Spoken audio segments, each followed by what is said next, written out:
Okay, so today we are going to be reading two passages. This is the TCAP practice. So we will read these two passages and you will answer questions about them. I will also read the questions. Okay, here are the directions. This practice test contains several types of questions. The following samples show the type of test questions used. For all items, mark your answer or answers on the answer document provided. Okay, this is passage 1. The Potter and the Washerman by Pam Hopper. Once there was a potter who made his living creating beautiful pottery from fine porcelain. Not far from the potter lived a washerman who earned his living making soiled laundry as bright and clean as new. Both did well in their trades, however, the potter became jealous because he worried that the washerman was more successful than he was. He decided on a secret plan to ruin him. The potter traveled to the palace and was granted an audience with the king. "What do you wish, Potter?" asked the king. "I have a simple request, your majesty," replied the potter. "My neighbor, the washerman, is very good at what he does. I would like to help my neighbor improve his business." The king stroked his beard.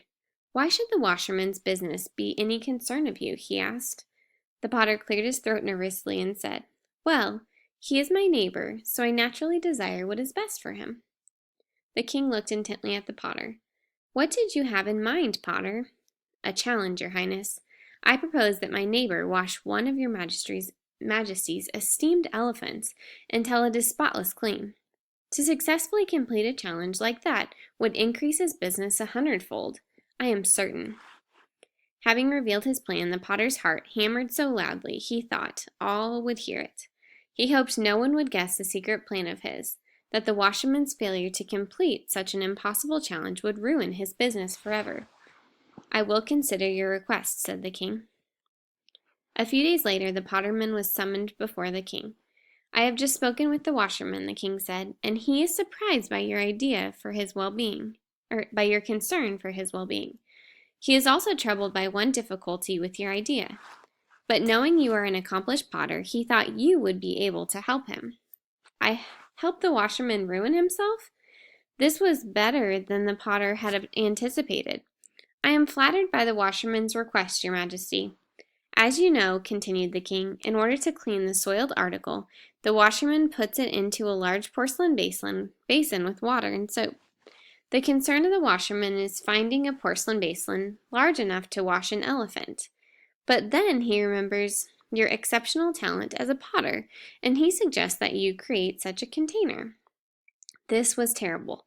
Create a porcelain basin large enough for an elephant? Impossible! And yet, to refuse could destroy his own reputation. With trembling knees, the potter agreed. After many weeks of work, the elephant-sized porcelain bowl was finally ready. On the day of the challenge, the king's largest elephant was brought to the courtyard.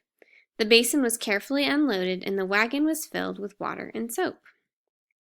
The washerman stood ready with his best scrub brushes. The elephant was led up the ramp. Trumpeting, it stepped slowly into the delicate basin. Would the basin hold the elephant? It would not.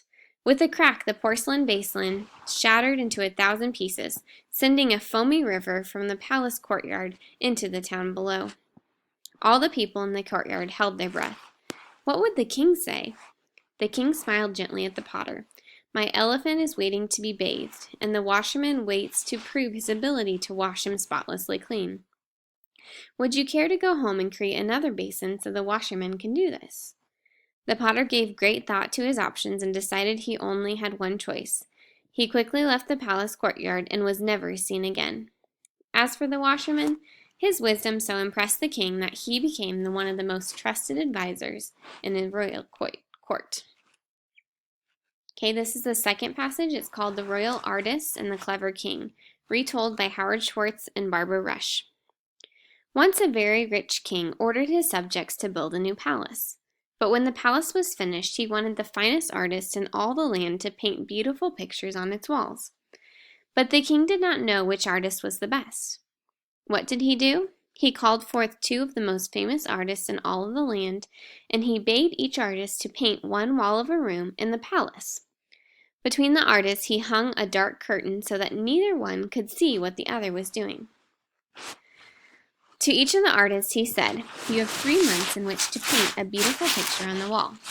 At the end of this time I will choose the best picture, and the artist who painted that picture will be given the honor of decorating the other walls in my royal home, and he will receive a large bag of gold and jewels as well." Now one of the artists was talented and hardworking, and he set to work at once. Out came his brushes, his paints, and his palette, and soon he was humming as he worked. This artist hardly slept. Instead, he thought only of his painting and of how to please the king. But the other artist was lazy. Each day he remained in bed until noon, and not once did he paint a stroke upon the wall. In this manner 3 months passed. The hard-working artist painted all day and all night. The lazy one did nothing. But 3 days before the king was to look at their work, the lazy artist awoke and trembled. "I have done no work. I will be punished," he stammered. "What should I do?" And from that moment on, he could neither eat, nor drink, nor sleep. 1 day passed, 2, 3, and he could not think of a plan. Then on the night before the arrival of the king, he got an idea. What did he do? The lazy artist brought a large bucket of black shiny oil, and he brushed it every part of the wall until it was shiny as a mirror. Then he went to bed. The next morning the king came to inspect the work of the 2 men. First he saw the painting of the hard-working artist. How magnificent it was! The king was very pleased. He called upon the other members of his courts, and they too gasped in delight. "We have never seen anything so wonderful." Then the king pulled the curtain and looked at the work of the lazy artist. It was exactly the same as the other, line for line, stroke for stroke. "How can this be?" they gasped. But the king, who was not easily fooled, saw at once the difference between the work of the hard-working artist and that of the lazy one. And what did he do? He took out just one large sack filled with gold and precious jewels. This he placed near the painting of the hard-working artist.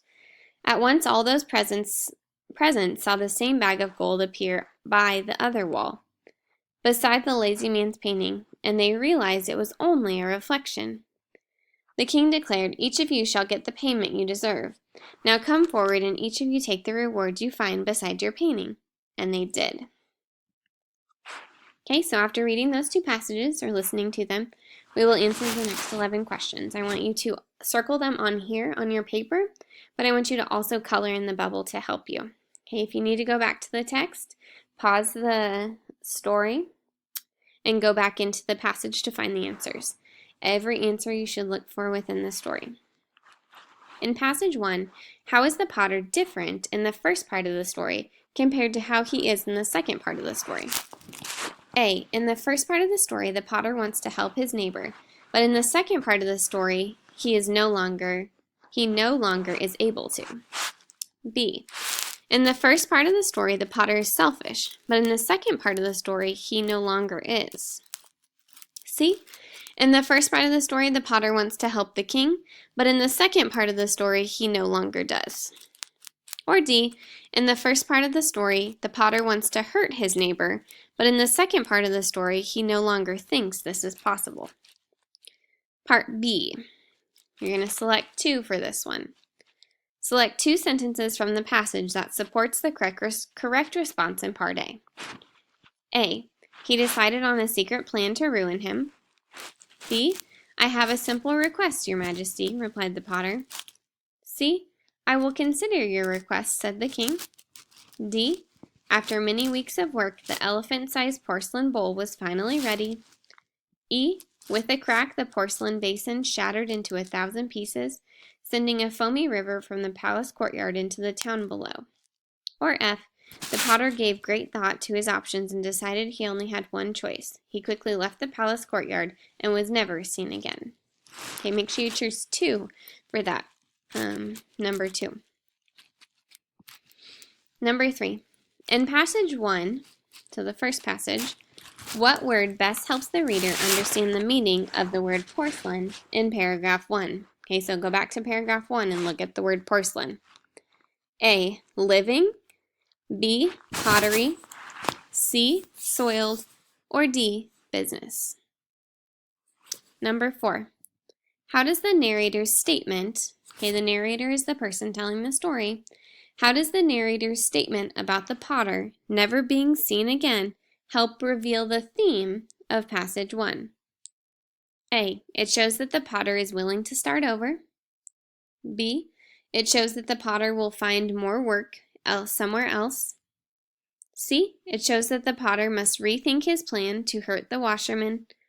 Or D. It shows that the potter's scheme to ruin the washerman only hurt himself in the end. And number 5. In passage 1, how are the actions of the potter and the washerman alike? A. They both work to improve the success of the other. B. They both tell the king the truth. C. They both think of a clever plan. Or D. They both show the king how wise they are. Number 6. The following items has 2 parts. Answer part A and then answer part B. So number 6 is part A, number 7 is part B. Part A. What is the main theme of this passage 2? So that's the second passage. A. People get the prize they have earned. B. Life has many surprises. C. Change is difficult to deal with. Or D. Helping others leads to rewards. Okay, number 7, part B. Which detail from passage 2 best supports this theme? So look back to your theme you chose. Find text evidence that supports that theme. A. Now one of the artists was talented and hardworking, and he set to work at once. B. Then, on the night before the arrival of the king, he got an idea. C. The next morning the king came to inspect the work of the 2 men. Or D. At once all of those present saw the same bag of gold appear by the other wall, beside the lazy man's painting, and they realized it was only a reflection. Okay, so choose the best answer. Number 8. This one also has 2 parts. Part A is the question. Part B is the answer, or is the evidence. Number 8. Which theme in the passage 1 is similar to the theme in passage 2? Remember, the theme is the lesson the author's trying to teach us. It's not the main idea, but it's the lesson. A. It is more important to be clever than to be sincere. B. Wrongdoing is not usually rewarded. C. People cannot be told what to do. Or D. Hard work brings great joy. And number 9. What is the major difference in the way the 2 stories develop that theme? Okay, so how the theme is shown. Okay, so how is the theme shown and how that's different in the 2 stories? A. Passage 1 develops the theme by showing how the bad intentions of a person can be avoided, while passage 2 develops the theme by showing how a person can discover the truth even though it is disguised. Letter B. Passage 1 develops the theme by relating the problems between people, while passage 2 develops the theme by showing that it is difficult to prevent being tricked. C. Passage 1 develops the theme by explaining how people react to bad news, while passage 2 develops the theme by showing people covering up bad feelings. Or D. Passage 1 develops the theme by focusing on why people interact badly, while passage 2 develops the theme by showing how people get along. Almost done, just 2 more questions. The following items has 2 parts. Answer part A, then answer part B. So number 10 is part A, number 11 is part B. Select the line from passage 1 that best illustrates the king's most important decision. A. What did you have in mind, Potter? B. I will consider your request, said the king. C. I have just spoken with the washerman, the king said, and he is surprised by your concern for his well-being.